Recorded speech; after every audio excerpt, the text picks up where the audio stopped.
السلام علیکم. وعلیکم السلام. آواز آ رہی ہے؟ جی جی بالکل آواز آ رہی ہے. بالکل آواز آ رہی ہے. اچھا. کیا حال ہے جناب اصلی سنی صاحب؟ شکر اللہ کا الحمدللہ. اچھا اب ہے نا، آپ نے بات شروع پہلے کرنی ہے یا میں کر لوں؟ ابھی بات شروع کر لیتے ہیں. سب سے پہلے تو آپ اپنا تعارف تو کرائیں. آپ نے اصلی سنی نام رکھا ہوا ہے, آپ کا اصل نام کیا ہے؟ میں اہل حدیث ہوں اور آپ دیوبندی ہیں, بس یہ تعارف کافی کس ہے. نے کہا کہ آپ اب اہل حدیث ہیں اور میں دیوبندی ہوں؟ میں اب آپ کے سامنے اہل حدیث کے مقابلے میں اہل سنت ہوں. مجھے دیوبندی کہنے کا حق آپ کو کوئی نہیں ہے, اس لیے کہ ہم بریلویوں تو کے آپ خلاف, کو ہم بریلویوں کے مخالفت میں چلو دیوبندی ہیں. تو آپ نے تعارف اپنا کرا دیا, ٹھیک ہے نا. ٹھیک ہے جناب, اب بات آپ نے شروع کرنی ہے میں نے کرنی ہے؟ بات شروع کرتے ہیں. سب سے پہلے آپ اپنا تعارف تو کرائیں, پتہ تو چلے کہ آپ ہیں کون.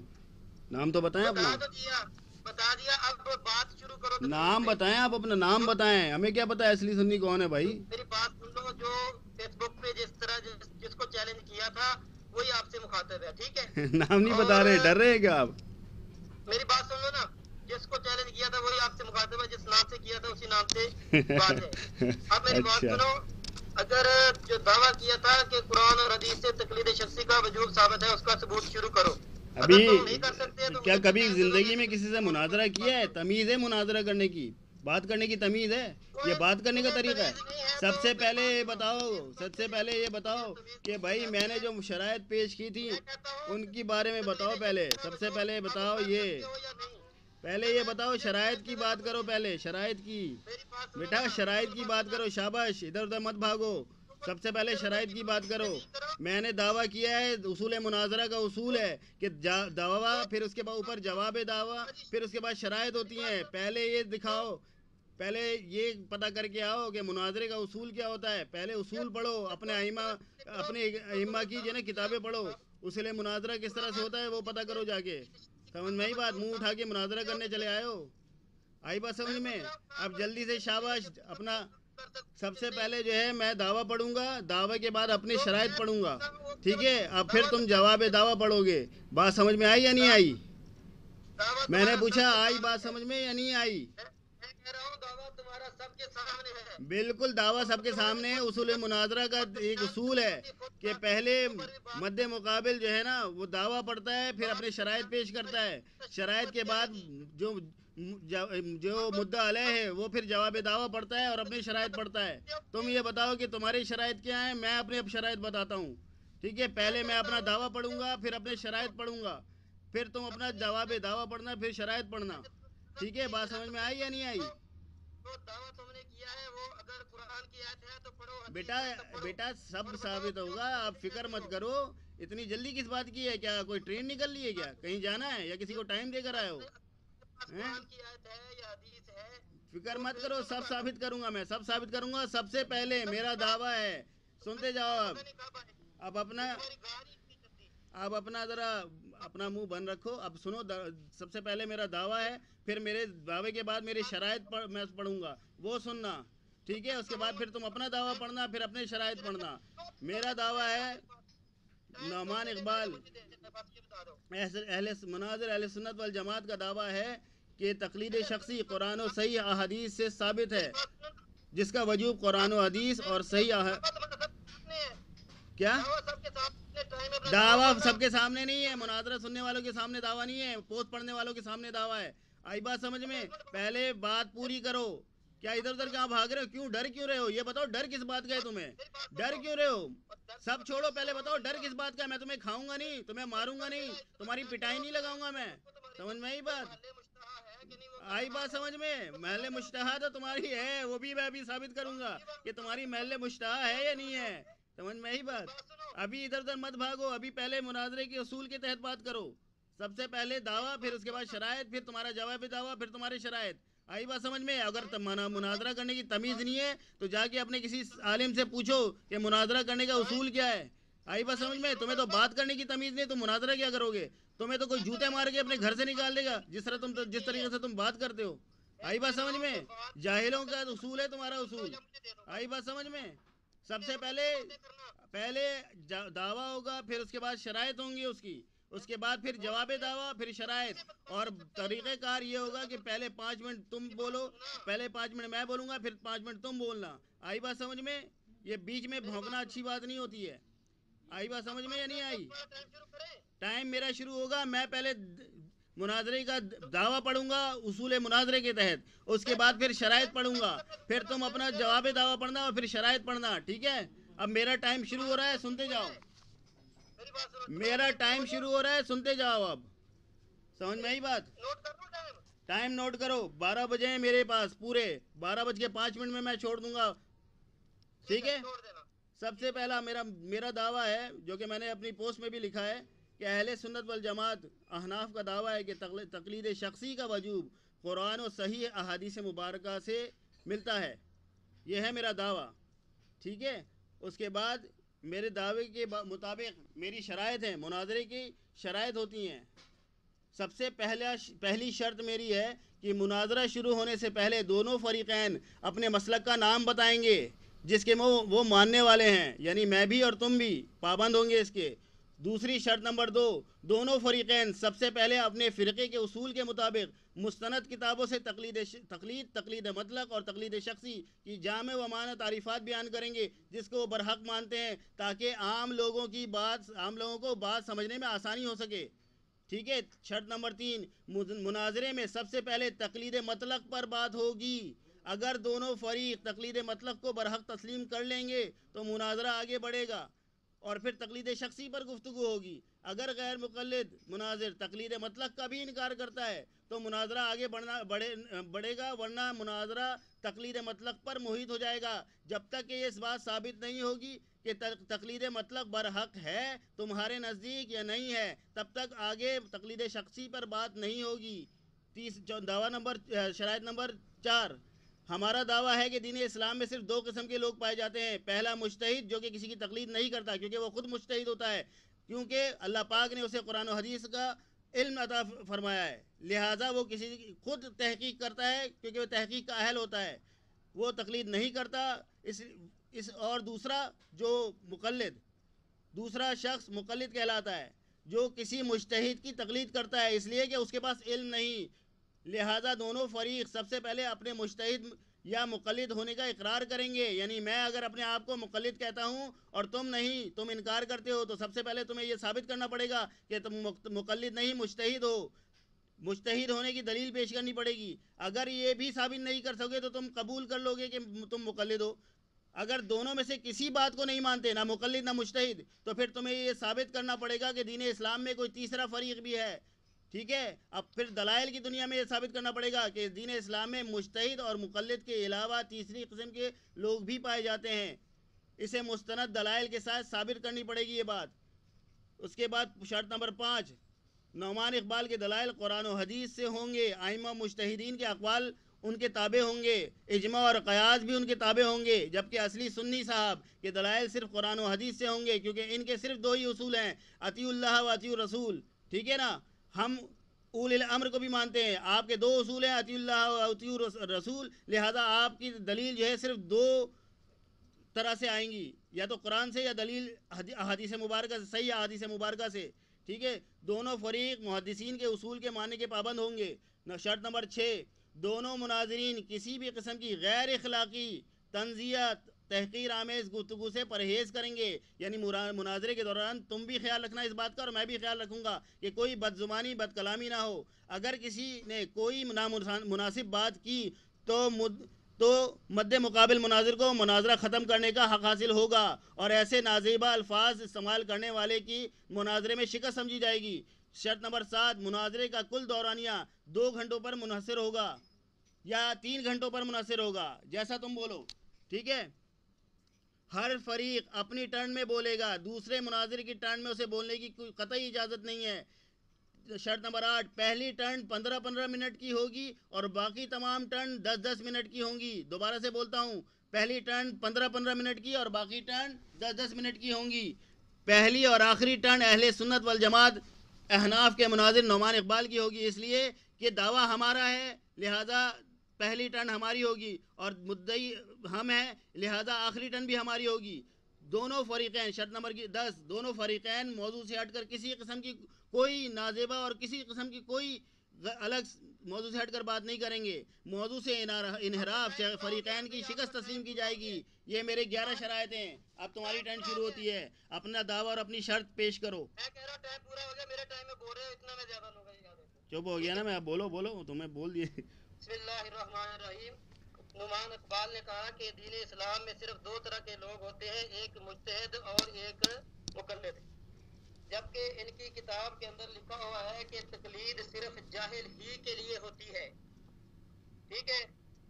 ان کی کتاب کا حوالہ ہے الکلام المفید.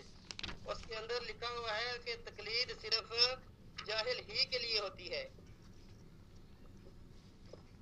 صفحہ ہے اس کا 234. جبکہ ان کی کتاب ہے تجلیات صفدر. اس کے اندر لکھا ہوا ہے کہ حضرت عبد الرحمن بن عوف کی تقلید شخصی میں تمام صحابہ کرام نے حضرت عثمان کے ہاتھ پر بیعت فرمائی. ٹھیک ہے. تقلید شخصی کہہ رہا تمام صحابہ کو. معاذ اللہ ایک طرف کہا کہ تقلید جو ہے جاہل کے لیے ہوتی ہے، ایک طرف تمام صحابہ کو، سیدنا علی بھی ان میں شامل ہیں، ان کو بھی معاذ اللہ مقلد بنا دیا اور تقلید کہتے ہیں جاہل کے لیے ہوتی ہے. دوسری طرف امین اقاڑی کہتے ہیں تجلیات صفدر 430 صفحے پہ کہتا ہے کہ جی مجتہد پر اتحاد واجب ہے اور اپنے جیسے مجتہد کی تقلید حرام ہے. ہاں اپنے سے بڑے مجتہد کی تقلید جائز ہے یا نہیں، تو حضرت عثمان رضی اللہ تعالیٰ عنہ جواز کے قائل ہیں اور حضرت علی رضی اللہ تعالیٰ عنہ عدم جواز کے. سیدنا علی رضی اللہ تعالیٰ عنہ کے نزدیک تقلید جائز ہی نہیں تھی، تو انہوں نے تمام صحابہ میں کیسے شامل ہو گئے؟ حضرت عبد الرحمن بن عوف پر انہوں نے ان کی تقلید شخصی کیسے کر لی؟ ٹھیک ہے. ایک طرف کہنا 2 ہی قسم کے شخص ہوتے ہیں. اب بتاؤ حضرت علی رضی اللہ تعالیٰ عنہ مجتہد تھے یا مقلد تھے؟ یہ بات تم نے اس کا جواب دینا ہے. اگر تم مجتہد تھے تو تمہاری کتاب میں لکھا ہے کہ مجتہد پر تقلید حرام ہے. اگر مقلد تھے تو تمہاری کتاب میں لکھا ہے کہ مقلد جو ہے تقلید جاہل کے لیے ہوتی ہے. اگر مقلد تھے تو تقلید انہوں نے کر کیسے لی؟ یہ 2 طرح کے آدمیوں کا جواب. دوسری بات یہ ہے کہ ابن حزم کو کہا امین اقواروی نے کہ وہ غیر مقلد تھے. ابن حزم کہتے ہیں تقلید جو ہے یہ حرام ہے. میں پوچھتا ہوں ابن حزم جو تھے وہ ابو حنیفہ کی طرح مجتہد مانتے ہو تم؟ تمہاری کتاب عدلہ کاملہ کے اندر لکھا ہوا ہے کہ 4 اماموں کے سوا اور کوئی بھی مطلب مجتہد ہو ان کی نفی کی ہے، ان کو نام نہاد مجتہد کہا ہے. اگر آپ بتانا کہ وہ ابو حنیفہ کی طرح مجتہد تھے یا تمہارے جاہل کی طرح. نعمان اقبال جاہل کیونکہ تقلید جاہل کے لیے ہوتی ہے، جاہل کی طرح، جاہل مطلق کی طرح وہ جاہل تھے. بتانا ہے وہ، نہیں تو وہ تیسری قسم کے تھے. اسی طرح انور شاہ کشمیری نے اس سے جب ایک اہل حدیث عالم نے پوچھا، یہ ان کی کتاب ہے 20 بڑے مسلمان، اس کا 383 صفحہ، اس کے اندر یہ لکھا ہوا ہے کہ اہل حدیث عالم نے اس سے پوچھا کہ تم ابو حنیفہ کے مقلد ہو؟ اس نے کہا نہیں میں مجتہد ہوں، میں خود اپنے اتحاد پر عمل کرتا ہوں. اب یہ بتانا کہ وہ انور شاہ کشمیری وہ مقلد تھا تمہاری طرح کا، وہ جاہل تھا، یا وہ ابو حنیفہ کی طرح مجتہد تھا، یا وہ تیسری طرح کا تھا، یہ بتانا ہے. ٹھیک ہے. اچھا اس طرح تمہاری کتاب کے اندر یہ لکھا ہوا ہے کہ ماں کی بات پر اعتبار کرنا تقلید ہے. دوسری طرف یہ لکھا ہوا ہے کہ تقلید صرف مسائل اتحادیہ میں ہوتی ہے. امین اقاڑوی نے یہ لکھا ہے. اب سوال یہ ہے کہ اگر تقلید صرف مسائل اتحادیہ میں ہوتی ہے تو یہ ماننا پڑے گا کہ مقلد کا باب جو ہے اس کے بارے میں یقین سے نہیں کہا جا سکتا، کیونکہ یہ کہتے ہیں کہ ہر مجتہد کے ہر اتحاد میں غلطی ہوتی ہے. پھر انہوں نے یہ کہا کہ اصلی سنی جو ہے وہ قرآن اور حدیث سے دلیل پیش کرے گا، اور میں قرآن اور حدیث صرف قرآن و حدیث سے، اور میں قرآن و حدیث اور ائمہ کے اقوال پیش کروں گا. جبکہ ان کی کتاب تجلیات فتوحات صفدر کے اندر لکھا ہوا ہے، فتوحات صفدر کے اندر لکھا ہوا ہے کہ پہلے نمبر پر قرآن، دوسرے نمبر پر حدیث. یہ ترتیب مجتہد کے لیے ہے، مقلد کے لیے یہ ترتیب نہیں ہے. ٹھیک ہے. تو مقلد تو قرآن اور حدیث سے دلیل ہی نہیں پیش کر سکتا، وہ کہتا ہے یہ ترتیب غیر مجتہد کے لیے نہیں ہے. امین اقاڑوی کہتا ہے یہ ترتیب جو ہے مجتہد کے لیے ہے. اسی طرح تمہاری کتاب ارشاد القاری کے اندر لکھا ہوا ہے کہ مقلد کے لیے صرف قول امام حجت ہوتا ہے، نہ کہ ادلہ اربع، جبکہ اہل حدیث کے یہ اصول ہے. بھائی ٹائم پورا ہو گیا تمہارا.